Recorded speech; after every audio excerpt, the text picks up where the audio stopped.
Hello tedder, চলে এসেছি নতুন আর একটা ভিডিও নিয়ে। আর আজকের ভিডিওতে আপনাদের সাথে শেয়ার করব কোটেক্সের 1 মিনিট স্ট্র্যাটেজি অথবা অ্যানালাইসিস, যে কোনো একটা বললে বলতে পারেন। তো আমি যেভাবে ট্রেডিং করি এবং নতুন একটা অ্যানালাইসিস এবং স্ট্র্যাটেজির মাধ্যমে ভালো প্রফিট করতেছি, সেটাই আপনাদের সাথে শেয়ার করতে যাচ্ছি। তো যারা যারা ভিডিওটা দেখবেন অবশ্যই লাস্ট পর্যন্ত দেখবেন, তাহলে কিন্তু ভিডিওটা বুঝতে পারবেন। আর অবশ্যই চেষ্টা করবেন আমাদের টেলিগ্রাম চ্যানেলে জয়েন হয়ে থাকার জন্য। টেলিগ্রামের লিঙ্ক কিন্তু ডেসক্রিপশন বক্সে দেওয়া থাকবে। তো টেলিগ্রামে জয়েন হয়ে থাকলে কি হবে, যে কোনো সমস্যায় আমাদেরকে এসএমএস করে কিন্তু জানতে পারবেন যে এইটা কিভাবে করলে ভালো হবে, এটা কিভাবে করলে আপনারা কাজ করতে পারবেন। তো আমাদের যে আজকে অ্যানালাইসিসটা দিব সেটা কিন্তু আপনার 80% অ্যাকুরেসি আছে। 10টা ট্রেড নিলে সেখানে 8টায় প্রফিট আসবে। তো আপনারা যদি নিজেরা মানি ম্যানেজমেন্ট করে করে ট্রেড করতে পারেন, প্রত্যেক দিন ভালো একটা প্রফিট করতে পারবেন। তো আজকের ভিডিওটা শুরু করা যাক। তো আমাদের যে অ্যানালাইসিস অথবা আমাদের যে স্ট্র্যাটেজিটা, এটা ফলো করার জন্য আপনাদের কি করতে হবে, সর্বপ্রথম মুভিং অ্যাভারেজটা সেট করতে হবে। তো মুভিং অ্যাভারেজটা সেট করবেন কোথা থেকে, দেখেন যে আপনাদের যে সেটিং যে অপশনটা আছে এই জায়গা, তো এইখানে ক্লিক করে দিবেন। এইখানে ক্লিক করার পর দেখেন যে এখানে কিন্তু মুভিং অ্যাভারেজ নামের একটা অপশন আছে, মুভিং অ্যাভারেজ নামের অপশন আছে, এইখানে ক্লিক করে দিবেন। তো মুভিং অ্যাভারেজে আমরা ক্লিক করে দিলাম। তো মুভিং অ্যাভারেজে ক্লিক করার পর এখানে আপনারা মুভিং অ্যাভারেজটা এখানে 50 দিয়ে দিবেন। তো 50 দিয়ে দিবেন এবং এখানে কালার সিলেক্ট আমি গ্রিন কালার দিয়ে দিলাম, যেন জিনিসটা দেখতে ভালো দেখা যায়। তো দেখতে পারতেছেন আমরা কিন্তু এটা আমাদের সেট হয়ে গেছে। তো সেট হয়ে যাওয়ার পর দেখেন যে কেন এটা মুভিং অ্যাভারেজটা 50 দিলাম, সেটাই আপনাদের সাথে আলোচনা করি। তো আমি কিন্তু স্ট্র্যাটেজি সেইভাবে শেয়ার করি না, এটা হয়তো বা আমার প্রথম স্ট্র্যাটেজি, কিন্তু এটার সাথে অ্যানালাইসিস যুক্ত আছে, এই কারণেই এইটা আপনাদের সাথে শেয়ার করতেছি। দেখেন যে 50 মুভিং অ্যাভারেজ সেট করার একটাই মানে, মার্কেট যদি এই মুভিং অ্যাভারেজের উপরে থাকে তাহলে ধরবেন এটা ছোটোখাটো আপ ট্রেন্ড, এবং মার্কেট যদি 50 মুভিং অ্যাভারেজের নিচে থাকে তাহলে ধরবেন এইটা একটা ছোটোখাটো ডাউন ট্রেন্ড। তো একদম সহজ ভাষায় বলি, মুভিং অ্যাভারেজ 50 সেট করার পর যদি মার্কেট এটার উপরে থাকে তখন বুঝবেন যে এটা একটা আপ ট্রেন্ড, এবং 50 মুভিং অ্যাভারেজের নিচে থাকলে ধরে নেবেন এটা একটা ডাউন ট্রেন্ড। কিন্তু কোন মার্কেট অ্যাভয়েড করবেন এই অ্যানালাইসিস অথবা এই ট্রেডিংয়ের সময়, যদি দেখেন যে এই মুভিং অ্যাভারেজের সাথে মার্কেট আসে এলোমেলোভাবে, তাহলে কিন্তু এই অ্যানালাইসিস অথবা এই স্ট্র্যাটেজিটা ফলো করবেন না। তো আমরা মুভিং অ্যাভারেজটা আমাদের সেট হয়ে গেল।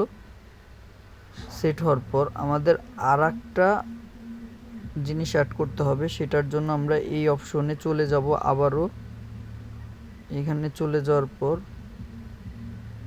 আমরা সেট করব এইখান থেকে ফ্র্যাক্টাল। তো ফ্র্যাক্টালটা অবশ্যই আমাদের সেট করতে হবে।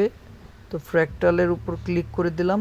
তা ফ্র্যাক্টালের উপর ক্লিক করার পর এইখানে আপনাদের একটা জিনিস লক্ষ্য করতে হবে, এইখানে আমরা কি করব, ফ্র্যাক্টালের উপরের যে অংশটা এটা কিন্তু গ্রিন কালার দেওয়া আছে, এটা কিন্তু নিচেরটা রেড কালার দেওয়া আছে, এটা আমরা চেঞ্জ করে দিব। উপরেরটা দিব রেড কালার এবং নিচেরটা দিব গ্রিন কালার, তাহলে আমাদের সিগন্যালটা বুঝতে সুবিধা হবে। তো উপরেরটা আমরা রেড কালার করে দিলাম, নিচেরটা আমরা গ্রিন কালার করে দিলাম। তো এখন কিন্তু আমাদের অ্যানালাইসিসটা বা যে স্ট্র্যাটেজিটা এটা কিন্তু আমাদের একদম সব ঠিকঠাক হয়ে গেল। এখন মার্কেটে আপনারা ট্রেড করার জন্য প্রস্তুত হইতে পারেন। অবশ্যই আপনারা চেষ্টা করবেন আগে ডেমো দিয়ে প্র্যাকটিস করার জন্য। যদি মনে করেন যে এই অ্যানালাইসিসটা আপনাদের কাজ করতেছে, তাহলে কিন্তু আপনারা এই অ্যানালাইসিসটাতে ট্রেড করবেন, আর না হলে ট্রেড করবেন না। দেখেন, এই অ্যানালাইসিসটা ট্রেড করার জন্য প্রথমে আপনাদেরকে কি বুঝতে হবে, প্রথমে বুঝতে হবে যে মার্কেট কোন ট্রেন্ডে আছে, আপ ট্রেন্ডে অথবা ডাউন ট্রেন্ডে। যদি এই বিষয়টা ভালো মতো বোঝার চেষ্টা করেন, যদি মুভিং অ্যাভারেজের উপরে থাকে তাহলে আমরা আপের জন্য শুধুমাত্র ট্রেড খুঁজব, এবং যদি আমাদের মুভিং অ্যাভারেজের নিচে থাকে মার্কেট তাহলে আমরা ডাউনের জন্য ট্রেড খুঁজব। এই বিষয়টা বুঝতে পারছেন? যদি মুভিং অ্যাভারেজের উপরে আমাদের মার্কেট থাকে তাহলে আমরা আপের জন্য ট্রেড খুঁজব, এবং যদি মুভিং অ্যাভারেজের নিচে থাকে তাহলে আমরা ডাউনের জন্য ট্রেড খুঁজব। তো দেখেন যে আমরা কিছু ট্রেড খুঁজি এইখান থেকে। এইখানে থেকে আমরা দেখি আমাদের মার্কেটটা আছে কিসে, মুভিং অ্যাভারেজের উপরে। তো মুভিং অ্যাভারেজের উপরে থাকলে নিচে দেখেন যে একটা গ্রিন সিগন্যাল দিছে। কি দিছে? গ্রিন সিগন্যাল দিছে। তো এই গ্রিন সিগন্যাল দিলে পরবর্তী ক্যান্ডেলটা আমরা 1 মিনিটের জন্য বাই করব। মানে পরবর্তী ক্যান্ডেলটাই যখন স্টার্ট হবে তখনই 1 মিনিটের জন্য আপে ট্রেড নিব, এবং পরবর্তী ক্যান্ডেল কিন্তু আমাদের প্রফিট। পরবর্তীতে আবার দেখি, আবার দেখেন এইখানে কিন্তু আবার একটা সিগন্যাল দিছে আপের জন্য। আমরা কি করব? পরবর্তী ক্যান্ডেলে ট্রেড নিব। পরবর্তী ক্যান্ডেলটা কিন্তু আমাদের ছোট্ট একটা গ্রিন ক্যান্ডেল আসছে, ধরলাম এইটা আমাদের লস আসলো, ধরে নিলাম আমাদের এটা লসই আসছে। পরবর্তী ট্রেডটা দেখি আমরা। এখানে দেখেন যে এখানে কিন্তু আপের জন্য একটা ট্রেড দিছে। তো আপের জন্য যেহেতু ট্রেড দিছে, পরবর্তী ক্যান্ডেল আপনাদের সাথে লুকানোর কিছু নাই, আমি একদম খোলামেলা আপনাদের সাথে শেয়ার করতে পছন্দ করি। খোলামেলাভাবে আপনারা বুঝতে পছন্দ করেন আমার থেকে, এর জন্যই আপনারা ভালো ভালো কমেন্ট করার চেষ্টা করেন, আমি দেখে থাকি। তো দেখেন এখানে যদি আপের জন্য ট্রেড নেন এটা কিন্তু আপনাদের লস আসছে। তো কোনো সমস্যা নাই, আমি তো বলছি যে আপনারা 10টা ট্রেড নিলে সেইখান থেকে আপনাদের কিন্তু 8টা প্রফিট আসবেই। পরবর্তীতে দেখেন যে এইখানে কিন্তু একটা গ্রিন সিগন্যাল দিছে, আমাদের ট্রেড হবে পরবর্তী ক্যান্ডেল, এটার জন্য আমাদের কিন্তু এই ক্যান্ডেলটা প্রফিট। তো মার্কেট কিন্তু এখান থেকে সরে যাচ্ছে, এটা খুবই খারাপ লাগতেছে। তো আমাদের কিন্তু প্রফিট। এই ক্যান্ডেলে এন্ট্রি দেখাইছে, পরবর্তী ক্যান্ডেলের এন্ট্রি আপে প্রফিট। দেখেন এইখানে একটা এন্ট্রি দিছে পরবর্তী ক্যান্ডেলে, আমরা যদি আপে ট্রেড নিতাম প্রফিট। যেহেতু মুভিং অ্যাভারেজের উপরে আছে আমরা আপেই নিব।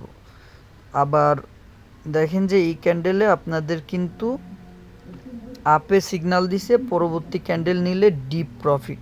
তো দেখতে পারতেছেন কতগুলা ট্রেড দেখালাম, এর মধ্যে মাত্র কিন্তু 2টা সিগন্যাল কিন্তু লস দেখাইছে, 2টা না, একটা লস দেখাইছে আর একটা রিফান্ডের মতো আছে। তো ওইটাও আমি লস ধরলাম যেহেতু এতগুলা। তো আপনাদের কি বলছি, যখন মার্কেট এটার নিচে থাকবে, তো মার্কেট যখন এটার নিচে থাকবে, মুভিং অ্যাভারেজের নিচে আছে, তো দেখেন যে এই ক্যান্ডেলে, আরে ভাই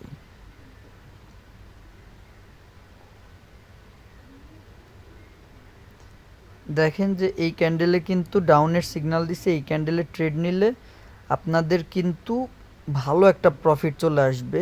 কিন্তু এইখানে আবার আপের জন্য সিগন্যাল দিছে, এইখানে আপ নিলে প্রফিট আসবে ঠিক আছে, কিন্তু আমার অ্যানালাইসিসে আমি এখান থেকে নিব না মুভিং অ্যাভারেজের জন্য, যেহেতু মুভিং অ্যাভারেজের নিচে আছে। দেখেন যে এইখানে কিন্তু আবার যেহেতু রেড দেখাইছে, পরবর্তী ক্যান্ডেল আমরা ডাউনের জন্য নিব, ডাউনে প্রফিট। আবার এইখানে দেখেন এটা ডাউনের জন্য দেখাইছে, এই পরবর্তী ক্যান্ডেলটা ডাউনে প্রফিট। তো এইখানে আবার ডাউনে দেখাইছে, পরবর্তী ক্যান্ডেলটা ডাউনে নিলেই প্রফিট। তো আপনারা যদি এইভাবে ট্রেড করতে পারেন আপনাদের কিন্তু প্রচুর পরিমাণে প্রফিট হবে প্রত্যেক দিন। এইখানে দেখতে পারতেছেন যে যদি মার্কেটে এখানে একটা ডাউন দেখাইছে, পরবর্তী ক্যান্ডেল কিন্তু ডাউন নিলে প্রফিট আসবে, কিন্তু আমরা এটা নিব না যেহেতু এটা মুভিং অ্যাভারেজের উপরে আছে। আশা করি ভিডিওটা বুঝতে পারছেন। আর এভাবে অবশ্যই আগে ডেমোতে প্র্যাকটিস করবেন, প্রথমে রিয়েল মানিতে ট্রেড করবেন না। ডেমোতে প্র্যাকটিস করে যদি অ্যাকুরেসি ভালো লাগে, আমার অ্যানালাইসিসটা ভালো লাগে বা স্ট্র্যাটেজিটা ভালো লাগে, তাহলে কিন্তু এইভাবে ট্রেডিং করে আপনারা প্রত্যেকদিন প্রফিট করতে পারেন। আর অবশ্যই আমাদের টেলিগ্রামে জয়েন হয়ে থাকবেন, তাহলে কিন্তু প্রতিনিয়ত কিন্তু আমরা ভিআইপি সিগন্যাল দিয়ে থাকি, পাবলিক সিগন্যাল দিয়ে থাকি ফ্রিতে, এবং আপনাদের সাথে ট্রেডিং বিষয়ক যে আলোচনাগুলো আছে সেগুলো করে থাকি। তো আজকের ভিডিওটা এই পর্যন্তই ছিল। আল্লাহ হাফিজ গাইস, বাই বাই।